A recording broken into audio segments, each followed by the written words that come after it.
¿Cómo están, queridos amigos? Muy buenos días, buenas tardes, perdón, y hemos comenzado la tarde el día de hoy. Vamos a conversar sobre la educación inclusiva.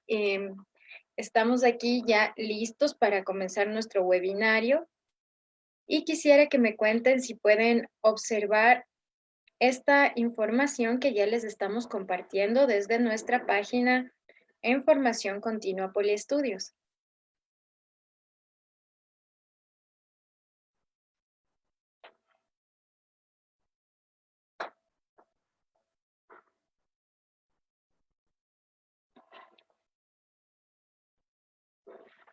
Qué bueno que está en el día de hoy aquí. Vamos a comenzar con ciertas preguntas. La primera pregunta que quiero hacerles es en cuanto a qué es para ustedes la educación inclusiva y cómo sería una verdadera educación inclusiva virtual.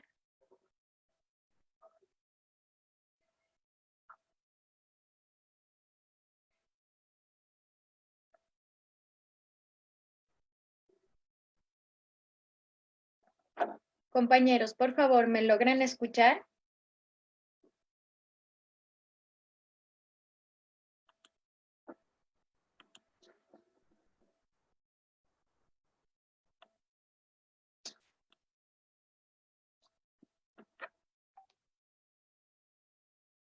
Vamos a comenzar y vamos a explicarles las cosas importantes. En realidad, una de las cosas que a nosotros nos preocupa en este tiempo es hablar sobre la educación virtual.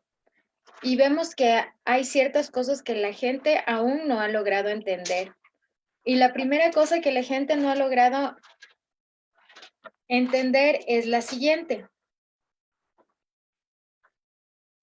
Vivimos en un mundo diverso que necesita una mirada a lo que fue postergado, a lo que fue desechado, a lo que fue excluido y abandonado. Mientras a nosotros nos decían que la educación era tener a todos los alumnos en el aula y que esa era la única forma de aprender. Entonces, recién en este momento nosotros pudimos comprender que no era así, que la educación era otra cosa, que la educación era ir más allá de un aula, era ir más allá de las posibilidades y entender que podemos generar procesos creativos de desarrollo, de aprendizaje. Una de las cosas más importantes que nosotros entendemos en esta área es que estamos construyendo una nueva forma de aprender y que esta construcción de una nueva forma de aprender vincula no solo a este mundo diverso, sino también a esta construcción social de la educación. ¿Qué quiere decir esto? Y es lo que me gustaría comprender para ustedes y les voy a hacer la pregunta. Cuéntenme, ¿qué quiere decir para usted educar desde la inclusión?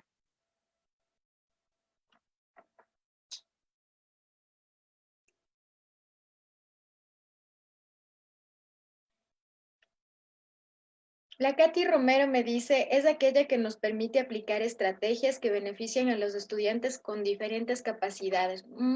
Sí, puede ir por ahí. Muchas personas nos dicen que la educación online de algún modo que la educación online de algún modo es pensar en la diversidad, pensar en el diferente, en el postergado, en el desechado, en el excluido, en el abandonado. Pero en realidad, cuando nosotros hablamos de educación inclusiva, estamos hablando de una educación para todos, donde todos podamos desarrollar un proceso de aprendizaje apegadas y apegados a la inclusión de estar todos. Porque en el momento en que yo pienso que la educación inclusiva quiere decir estar pendiente del pobre o estar pendiente del rico o dejarle a un lado o estar con el discapacitado y fijarme con la persona con discapacidad y nada más, entonces hemos perdido ya la batalla desde el inicio. Porque nosotros debemos de entender que en un mundo diverso, la educación es para todos.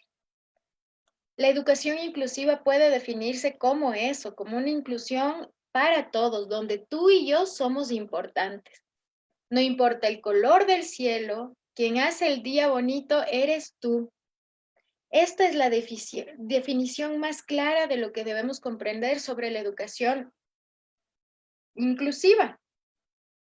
En 1990 la UNESCO señala esto. Sin embargo, la realidad es que su definición ha pasado por diversos estadios. Su camino empezó con el vocablo integración, utilizado para enunciar el servicio que se debe prestar a las personas con necesidades educativas especiales, a quienes no debes excluirles del entorno donde están los demás estudiantes. En su evolución conceptual fue llegando a contemplarse como algo más que un espacio, porque al principio las adaptaciones curriculares estaban más ligadas a que haya un espacio físico adecuado, que haya rampas, que pueda dar ingreso a los estudiantes, que pueda haber un ascensor, por ejemplo, al segundo piso para el aula. Pero la cuestión es que no está ahí. La educación inclusiva es una educación para ti, para mí y para el que desee estudiar y aprender. Y ese debería ser nuestro espacio de mayor importancia y ese debe ser nuestro momento de construcción. Y alguien me decía, ok, entonces el día de hoy, Vero, vamos a hablar exclusivamente de cómo atender a los niños con discapacidad o cómo vamos a entender a los niños con retraso mental leve.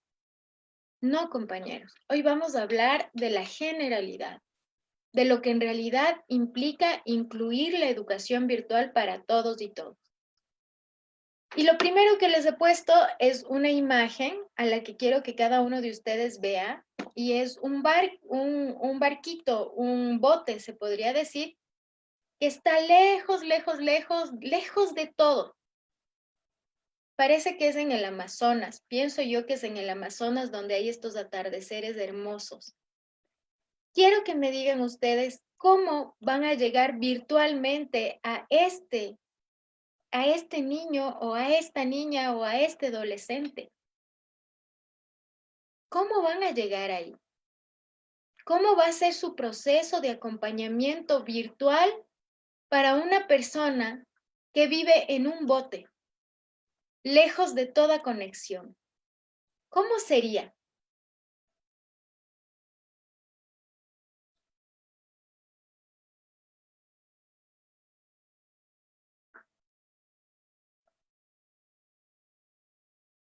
Sí, sería excelente, como dice Marco Ortiz, que para todos lados existe el Internet, pero no todo el tiempo va ahí.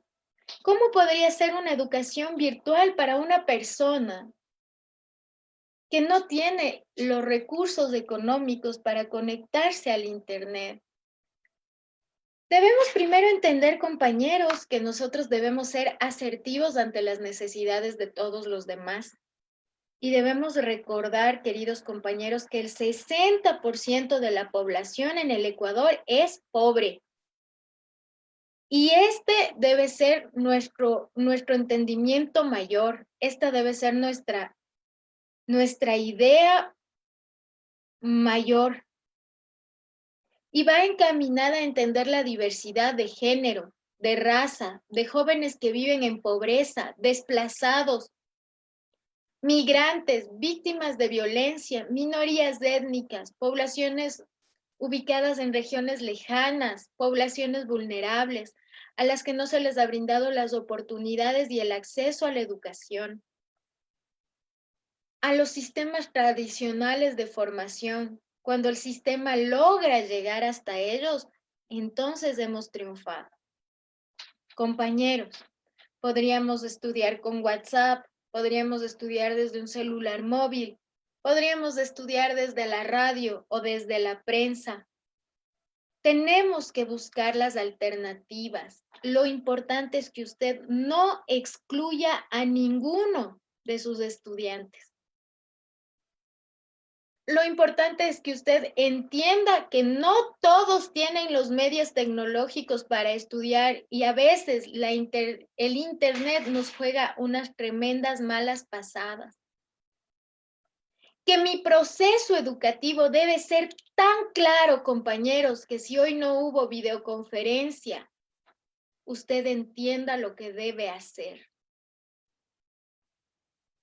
Nuestros procesos deben tener varias opciones para adquirir el conocimiento, compañeros. Porque si yo estoy en la provincia de Bolívar, en San José de Chimbo, que es la provincia de Bolívar, y yo soy de esta provincia, a veces cuando llego no me coge bien la señal del internet. Y a veces me pongo a pensar en los niños. ¿Qué va a pasar? ¿Cómo voy a ayudar? ¿Cómo voy a hacer una educación para todos en momentos de pobreza? Y miren lo que yo he hecho. Yo hice una encuesta alrededor de 1,000 docentes. ¿Qué medios tecnológicos tienen sus estudiantes a la mano para poder estudiar en realidad? Y la mayoría me señaló, Verónica, todos tienen un smartphone. El 90% de la población ecuatoriana tiene un smartphone. Y todos tienen solo redes sociales y WhatsApp gratis. Confírmenme si es así, por favor. No tienen computadora, no tienen acceso a todo el Internet, pero tienen acceso al WhatsApp y a las redes sociales gratis. Dígame si es así. Así es. Muy bien. Cuando nosotros tenemos eso, debemos entender que tenemos dos tipos de niños en situación de vulnerabilidad en esta crisis terrible por la cual nosotros estamos viviendo. Tenemos por un lado, compañeros, a personas abandonadas y por el otro a personas sobreprotegidas, que no se les ha enseñado la realidad. Aún veo personas en Cumbayá con sus atléticos trajes deportivos corriendo por las calles de nuestro país, pensando que por tener un poco más de dinero no son vulnerables a un proceso. También veo niños forzados a tener otro tipo de responsabilidades. Por ejemplo, niños responsables de obtener los alimentos, niños que trabajan y estudian al mismo tiempo, niños que trabajan en el campo, niños forzados a compartir responsabilidades, niños y adolescentes que son padres de familia. Esos son los niños abandonados, a los que nosotros debemos llegar, queridos docentes. Y esto para mí es súper importante. La mayoría de personas vive con niños en situación de abandono. En las ciudades, al contrario, tenemos más niños con sobreprotección, que se han vuelto niños incapacitados, niños que tienen padres en constante búsqueda de la perfección. Todo es, mi hijo es perfecto, mi hijo es el más inteligente, mi hijo es el más capaz, mi hijo puede todo, mi hijo sabe todo. Y exigen mucho de los docentes, cosas casi imposibles de cumplir. También tenemos padres de familia que buscan dar a sus hijos lo que nunca han tenido y les llenan de tablets, computadoras, celulares, les dan todo lo que necesitan y aquello que ni siquiera necesitarán un día. Y en ese momento ese niño también entra en abandono por sobreprotección. Y estos niños son acostumbrados a que los papás les den haciendo, les den resolviendo y les den pensando. Por tanto, son tan peligrosos como los niños forzados a tener otras responsabilidades.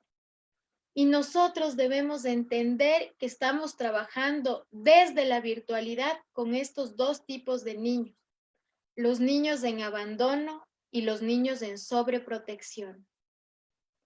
Los de sobreprotección totalmente débiles, totalmente vulnerables, con miedo a todo, con terror a todo. Y los niños de abandono, que son niños que buscan su sustento diario y resolver problemas muy graves de su vida. Estamos de acuerdo con que la inclusión educativa también debe trabajar con estas dos áreas, compañeros. ¿Se pusieron a pensar ya?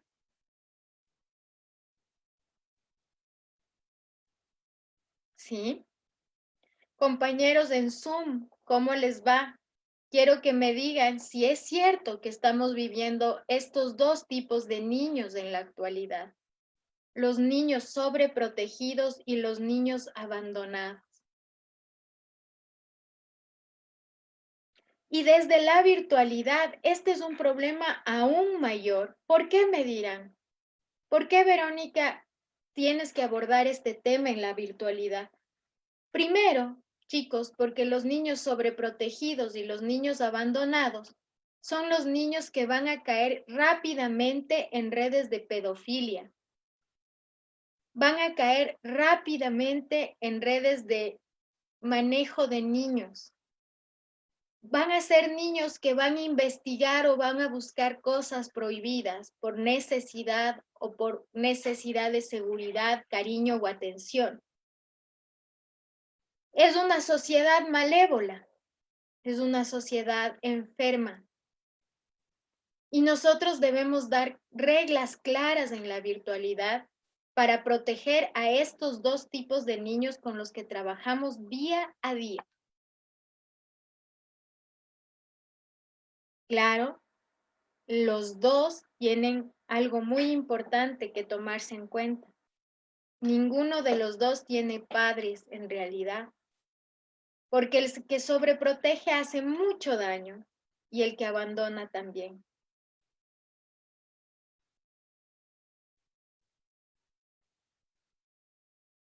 Vamos a continuar.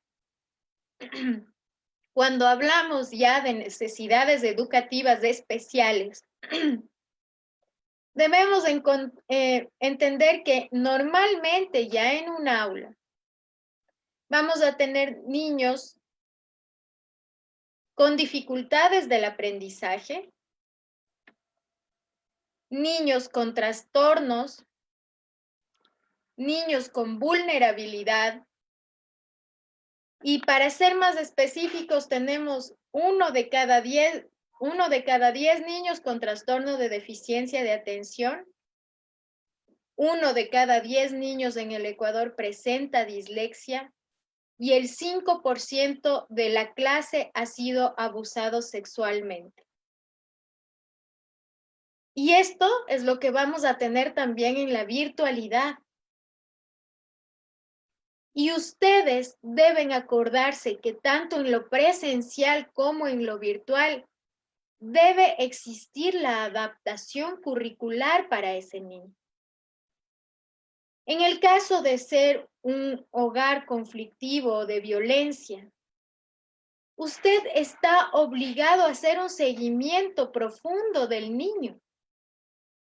Comunicarse diariamente, 2 o 3 veces al día, para ver cómo va su vida, cómo se siente, qué ha pasado. ¿Ha tenido que comer? ¿Hay algo en lo que yo puedo ayudar? Imagínense que 1 de cada 100 niños en el Ecuador tiene autismo. Por tanto, cuando hablamos de trastornos, estamos hablando de autismo, de Asperger, de TDAH, de trastornos obsesivos compulsivos, trastornos ansiosos, trastornos depresivos.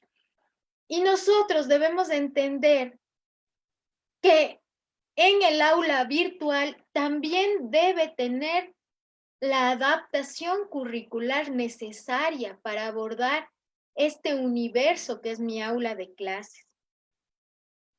Muchos en la desesperación han pensado que ponerles frente a una videoconferencia es la mejor forma de educar. Otros porque no encuentran un proceso. Y quiero que entiendan que eso no puede darse en la educación inclusiva, porque usted tiene que adaptarse a las necesidades del niño y el adolescente. ¿Cómo lo vamos a hacer? Primero debemos comprender qué estrategias funcionan, porque usted tiene que comprender que el mundo virtual es diferente al presencial. Y no podemos obviar, como dice Eve Arequipa en este momento, Eve Arequipa Rosero, no podemos obviar la adaptación curricular. Antes, yo veía muchas estrategias que funcionaban, como copiar en un cuaderno, como escribir un cuaderno, como hacer un dictado. Veía que el niño que sale al patio a jugar, entonces él aprendía. Pero al pasar de los años y las décadas, porque ya estoy vieja, entonces comprendí, compañeros y compañeras, que las cosas han ido cambiando. Yo decía que antes un video funcionaba, un audio funcionaba, una escritura funcionaba, el ejercicio en movimiento funcionaba y luego la práctica. Pero en el año 90, los niños eran visuales en un 20%, auditivos en un 40%, escritos en un 15% y 20% eran kinestésicos, es decir, aprendían mediante el movimiento. 0% interactivos y 0% multimediales. Para el año 2000, compañeros, 30% eran visuales, comenzaron a ver más. Bajó la audición al 30%, ya no les interesaba tanto lo que escuchaban.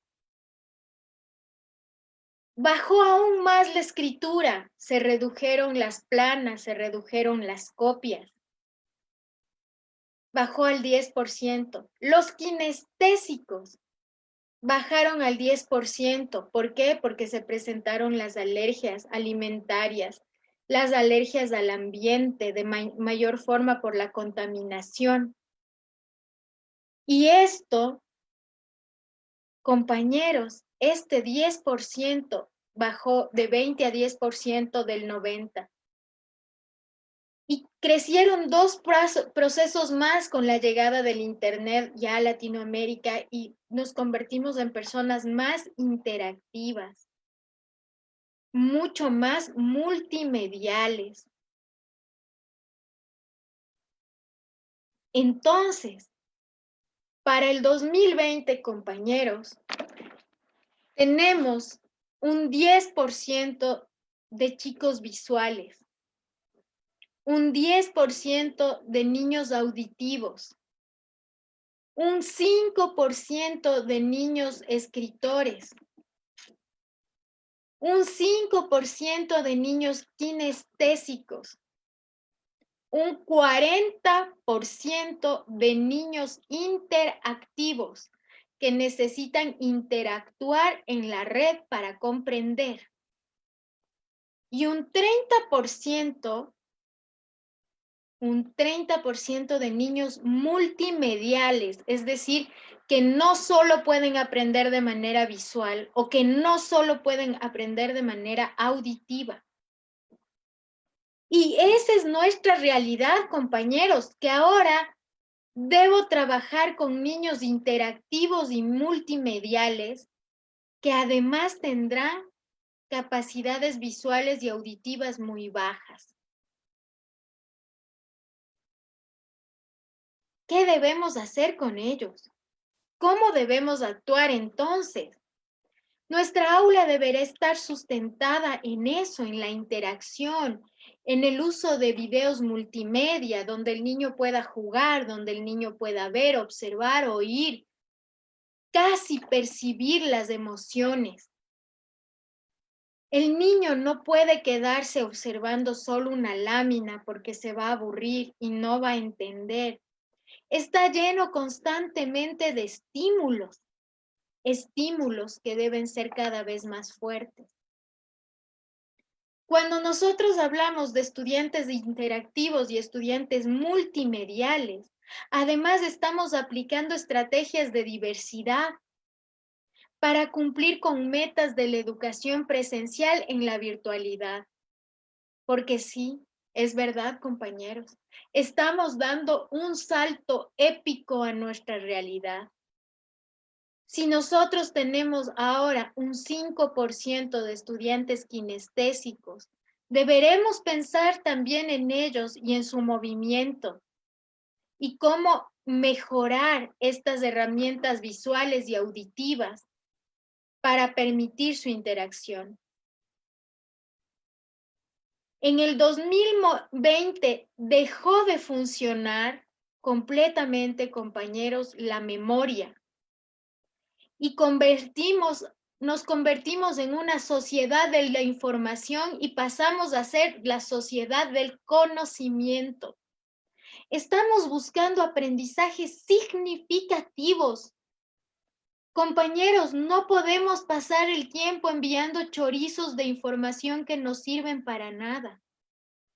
Hablamos, como dice Alex Martín Valareso, de nativos digitales, capaces de darse cuenta cuando no hemos preparado una clase o cuando hemos fallado. Es necesario, por tanto, la adaptación curricular. Es necesario que usted entienda que su fuerza en este momento pedagógica va a estar en la interacción con objetos multimediales.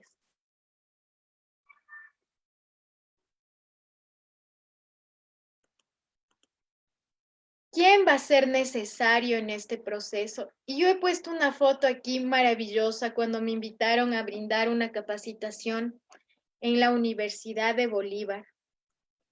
Y aquí está un grupo de docentes de la Universidad de Bolívar y de estudiantes de la Universidad de Bolívar y rectores de la universidad. ¿Por qué he puesto esa fotografía, compañeros? Porque nosotros necesitamos trabajar como comunidad educativa. Es obligatorio que encontremos integrada a la comunidad educativa para cumplir los procesos. En este momento, la inclusión educativa también responde al padre de familia, al desarrollo del padre de familia, a la interacción que puede él ayudarnos a brindar. Un niño con discapacidad no puede ni debe estar 8 horas sentado frente a un computador viendo la videoconferencia de la profesora. Un niño de 8 años sin ninguna discapacidad tampoco debería estar 8 horas sentados frente a una computadora. La estructura de la clase debe estar orientada a 3 procesos: para comprender, para crear y para innovar. Esto es lo que usted necesita hacer. El niño comprenda un pequeño concepto, cree su propia forma de aprender e innove algo para el mundo.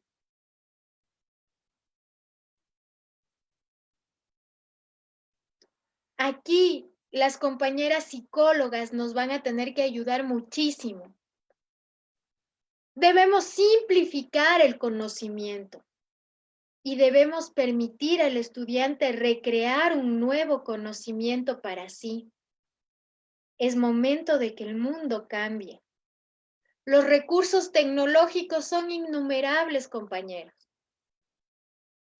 Las opciones tecnológicas para educar son gigantes. Pero usted debe comprender que debe capacitarse y adquirir este conocimiento, porque si no, no estamos llegando como debemos a nuestros estudiantes.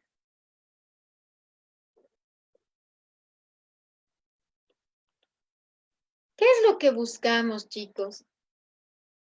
Buscamos que esta educación que es para todos y todas entienda la igualdad, entienda que trabajamos en comunidad y estamos trabajando fuertemente para generar procesos significativos de aprendizaje.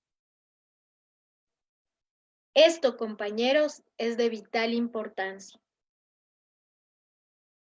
No todos estamos en el mismo barco, decía Jürgen Schultz el día de hoy, un gran amigo. Estamos en el mismo mar, compañeros. Algunos navegando en sus yates con muchachas tomando el sol, otros navegando en un bote nuevo y de marca. También tenemos aquellos que están en un bote con un hueco y están vaciando el agua cada instante. Hay otros que están nadando con un salvavidas en su cintura desesperados. Y otros compañeros, otros millones de niños y niñas que están nadando en el agua tratando de no ahogarse. La inclusión, compañeros, debe estar en la educación virtual. Debe ser un abordaje, como dice Carlos Lucas, íntegro de equipo, multidisciplinario y también, Carlos, transversal. Porque si no entendemos que la educación es parte del progreso de las ciudades y de los pueblos, entonces hemos perdido la magia.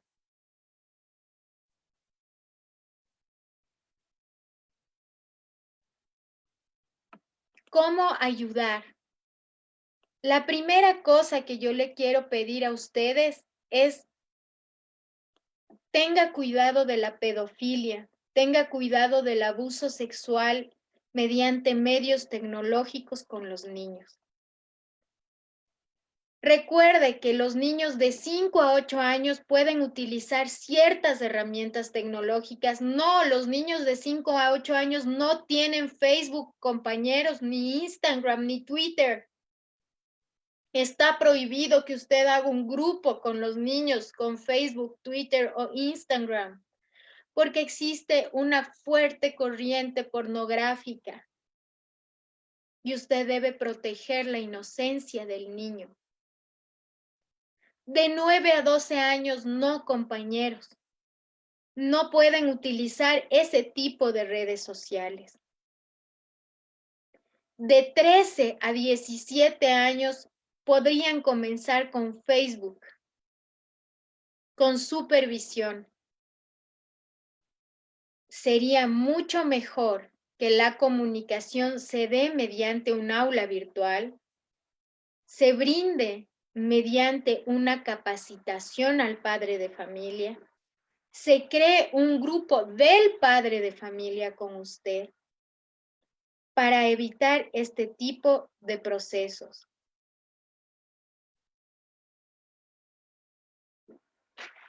¿Qué es lo que les pido, compañeros? Les pido que en esta etapa seamos empáticos. Empáticos con la supervisión de las redes sociales. Empáticos con el padre de familia y la madre de familia que está trabajando, lavando la ropa, cocinando y atendiendo a sus hijos. Empáticos con los educadores que no deben calificar miles de deberes, sino enviar lo que realmente se necesita. La inclusión, compañeros, es parte de todos y es la educación para todos. Por tanto, usted no se va a olvidar de hacer su adaptación curricular. Por tanto, usted va a trabajar fuertemente en el compromiso social multidisciplinario de apoyar a nuestros chicos en ser pacientes, en construir nuevas realidades e identificar procesos para su apoyo. El día de hoy he publicado en Poliestudios, en el fanpage de Poliestudios, herramientas para la lectura comprensiva, para la memoria y la atención. He publicado para ustedes herramientas para la lectoescritura, para la grafomotricidad, para que ustedes puedan utilizarlo con sus estudiantes. Les pido, compañeros, revisen de una en una para saber cuál les sirve y en qué momento pedagógico.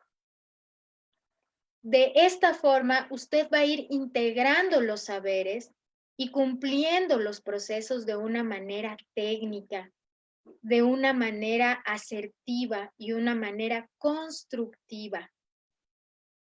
Es importante, compañeros, es importante que usted pruebe una herramienta antes de usarla.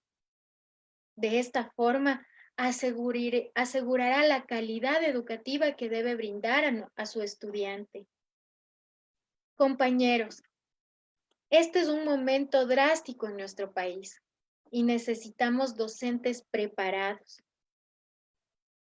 Necesitamos docentes capaces de asumir un reto. Si es que tú quieres inscribirte en la competencia digital docente avalada por la CETEC, visita nuestra página www.poliestudios.org o llámanos al 095-860-8835. En ese momento, compañeros, ustedes podrán entender cómo hacer un aula virtual, cómo hacer un trabajo en grupo, cómo enviar una tarea, cómo hacer una prueba adecuada bajo los requerimientos necesarios. Si usted no se siente capaz, compañero, siente que la tecnología le ha vencido, que no está consiguiendo el aprendizaje necesario, visita nuestra página, inscríbete en los cursos. Antes este curso nosotros lo vendíamos en $400 y por la crisis lo estamos dejando en $20 para que todos puedan aprender. Esta es nuestra contribución con la sociedad. Que Dios les bendiga, les dé salud y les llene de oportunidades. Entiendan, compañeros, que la pobreza también necesita ser incluida, que la vulnerabilidad como la lejanía también necesita ser incluida, que el dolor y el sufrimiento como el maltrato y el abuso también debe ser incluido en nuestra propuesta pedagógica virtual. Les abrazo fuerte y les digo que ustedes pueden, que son docentes maravillosos, que son docentes que se capacitan para triunfar. Que les vaya muy lindo, chicos. Hasta luego.